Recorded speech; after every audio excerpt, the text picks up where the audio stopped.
Welcome back to Drennan Live here on Sportstime Ohio. We continue our weekly fantasy football segment with Ryan Fowler of FoxSports.com. He joins us now. Happy to have you back, and we're going to continue our positional breakdowns this week. And we're going to go with wide receiver, obviously a very important position, and some of your top guys as you look towards the season.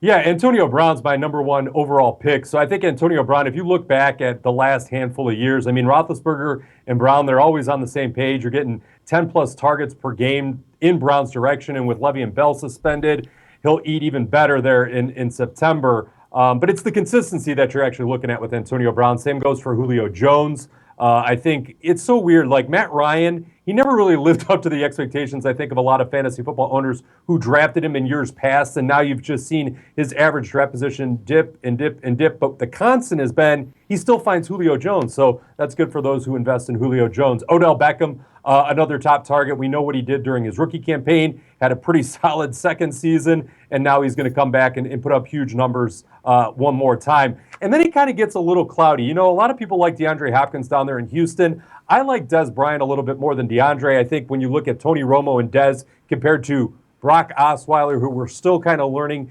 as far as an NFL quarterback and a caliber quarterback goes, DeAndre Hopkins is going to have a good year. I just don't know with Lamar Miller there how that's all going to shake out. So that kind of rounds out my top five.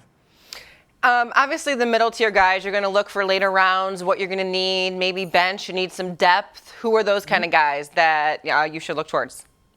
Yeah, I mean, once you get down into that 36 through 50 range, if you're ranking your top 50 wide receivers, I think you're going to look at some KG veterans and maybe some guys that have moved on to different teams. So the change of scenery doesn't necessarily negatively impact their fantasy point production. So one guy that really interests me is Torrey Smith. You know, he's out there in San Francisco. It looks like Blaine Gabbert's going to be the starting quarterback, but I really think that Torrey Smith could surprise some people again this year. Marvin Jones, now with the Detroit Lions. You know, Calvin Johnson did so many great things for fantasy owners. Now Golden Tate is the de facto top wide receiver there just because he has been there. But Marvin Jones scored a bunch of touchdowns for the Bengals a few years ago. Why can't he do it up there in Detroit? And then again, we'll get to the rookies. But yeah, you know, it's one of those things where once you're looking at later round wide receivers, don't forget about the rookies and don't be too afraid to look at some of those offenses like the San Francisco 49ers that don't jump off the page. So you look towards the draft. Some have already had their drafts. There's a lot of time left to still do it. So you still have the prep. You're still watching preseason go on. So you do guys have some do's and don'ts of your draft prep and what you should do. And injury is a big part of the preseason. You can lose a guy, and now what? You know, you thought you had your guy you wanted to pick. He's no longer available. So your do's of the draft in preparing what is important and watching that injury list as it goes on. Yeah, you know, the injury this past week was Dion Lewis up there in New England. He was coming back from a knee injury. He's got to have a second surgery to go in there and clean it up. He might not be back until mid-October, late October, early November, depending on how everything shakes out. So Dion Lewis was one of those guys that was going to come off the board as a top 25 running back. And now, because of the preseason, because of these PUP lists that they can hold on and then they kind of stretch these things out, there is a lot of cloudiness that goes into fantasy football draft prep. And this is why I like waiting until later weeks to draft her as we get closer to the season. If you drafted in early August, a lot of people took Dion Lewis and they're not going to have him for half the season. I think right now we're kind of holding our breath. It hasn't been a bad training camp. It hasn't been a bad preseason. As far as fantasy injuries go, you had Stevie Johnson out there in San Diego. He's out for the year, and then you had Dion Lewis going to miss half the year. But it has actually been pretty calm, and now we just have to basically survive week 3 because week 4 you have a lot of those guys fighting for that last roster spot. And as long as they stay healthy in training camp practice, we can get into the regular season and not have lost too many talented guys that do help a lot of fantasy rosters. Having a backup plan really in everything is very important, but in fantasy football, when you're sitting down, you have your list, okay, you're checking it off, you have your guy, you're waiting, and then all of a sudden the guy before you takes the one you wanted. So your backup plan has to be very important. I would assume that you have, you know, the depth of those guys that you want in case someone gets taken right before you. Yeah, and that's the nice thing about the Fox Sports Fantasy Football Draft experience. When you're in there, and a lot of these sites have this, but you have your queue, and basically what you can do is create your own depth chart of who you want and rank them in the draft queue. And I think that's an important factor. And when you're doing drafts, because again, if you're snoozing and you think, okay, this guy will be there, and then he's not. Well, then you're scrambling, and a lot of clocks for a minute and a half, 2 minutes, and you'd be amazed how fast that time goes when it's time for you to pull the trigger on your draft pick. So having those names in the queue, in the draft queue, is definitely going to help you keep things organized, too. I think a lot of people get lost in, oh, my gosh, I want to not mess this pick up. It's kind of like your golf game. I'm not going to miss this putt. And then what do? You kind of psych yourself out, and you miss the putt. You don't want to choke on your draft pick, and that's why the fantasy football draft queue is so important. I know some people cannot be there for their draft, so you can auto draft it, right? Or you can have a friend that you hopefully trust very much to sit in and do your draft for you. Now, when you're picking someone that would sit in for you, like, do you give them a criteria? Do you say, listen, I need this guy, and this is who I should have if this guy's not available? Or how do people do that? This sounds like a personal question, Ashley. I think you might be leading the witness here. But no, I think what I would do if I had somebody sitting in for me on a draft, it would just be my legit rankings. Top 200 ranked in importance. And again, you could do it by position, but that's going to confuse your buddy that's going to do it. So I think if you did top 200, that's probably the best approach if you can't be there for the live draft. And again, if you're doing an online draft, you can preset your rankings on foxsports.com. So if you went in there and set your draft rankings, that would also help alleviate some of the pressure of having somebody fill in for you. Because again, if they don't do what you wanted, then you're going to be mad at your buddy, too. They're fired. Never again, right? Yeah. Something also, yeah, right. Very important is the scoring system. Obviously, you've talked about it so many times.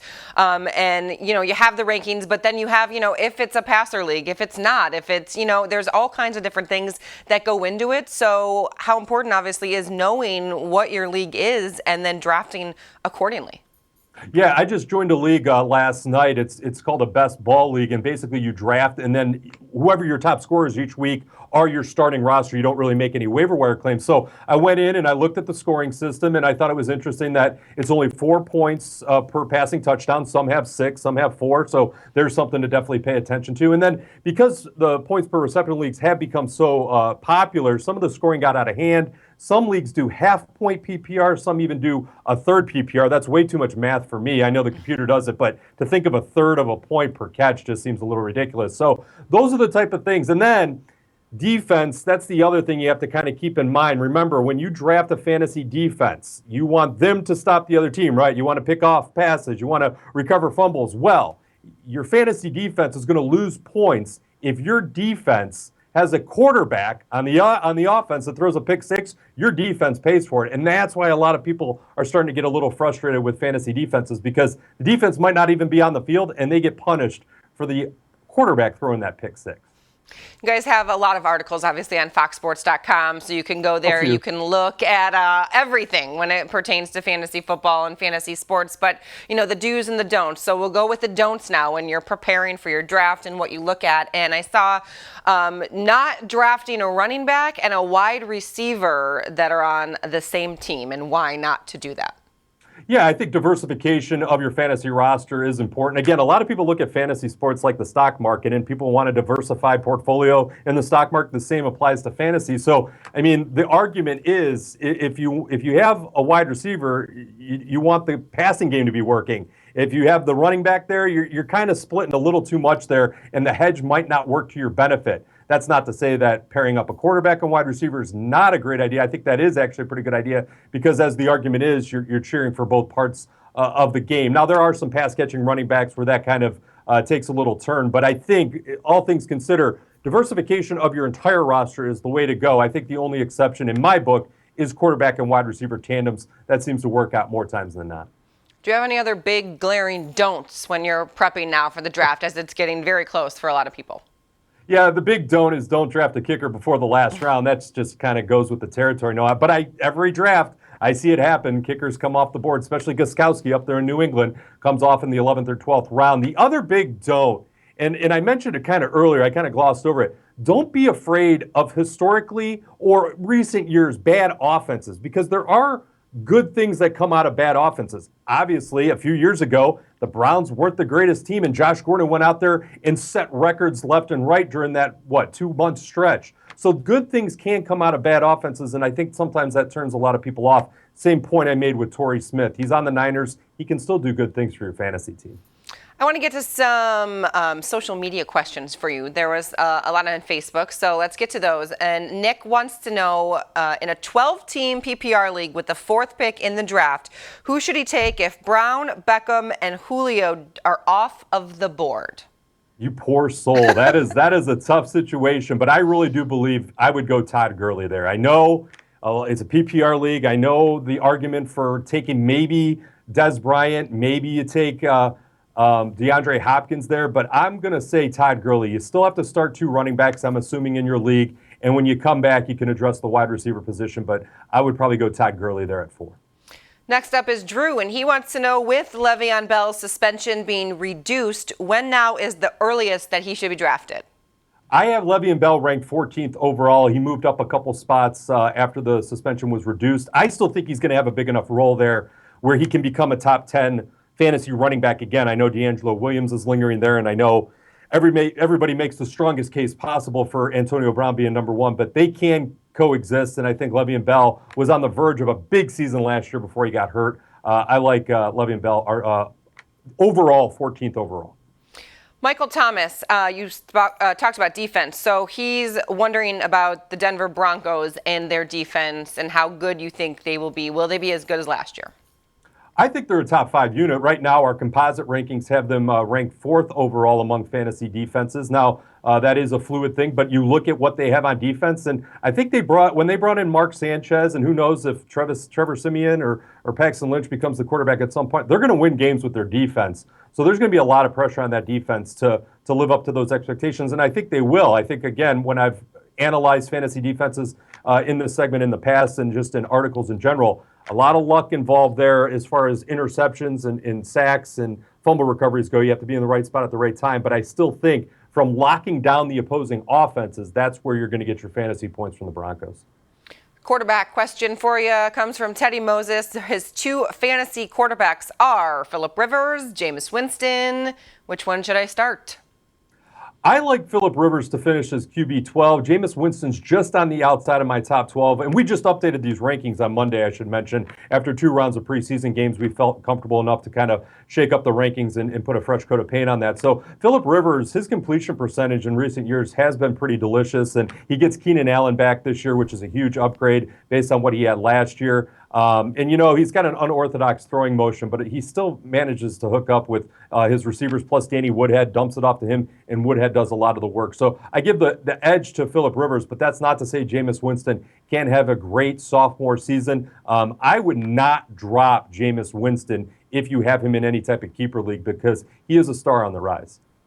Richard asking how you feel about Blake Bortles. He read an article that said he could be fantasy gold.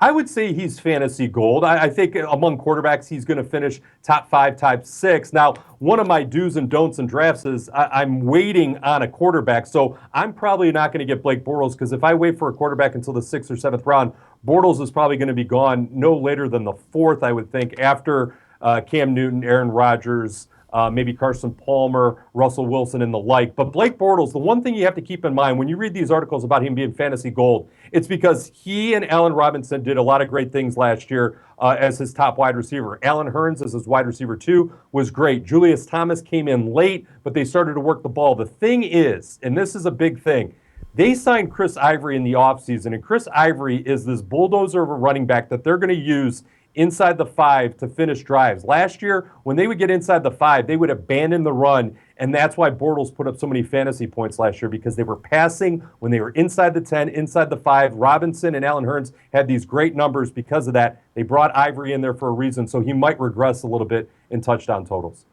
Last one comes from Bob Anaya, and we talked about receivers, obviously breaking down your top guys. He wants to know, out of all the incoming rookie wide receivers, which one will have the most success in your opinion this year?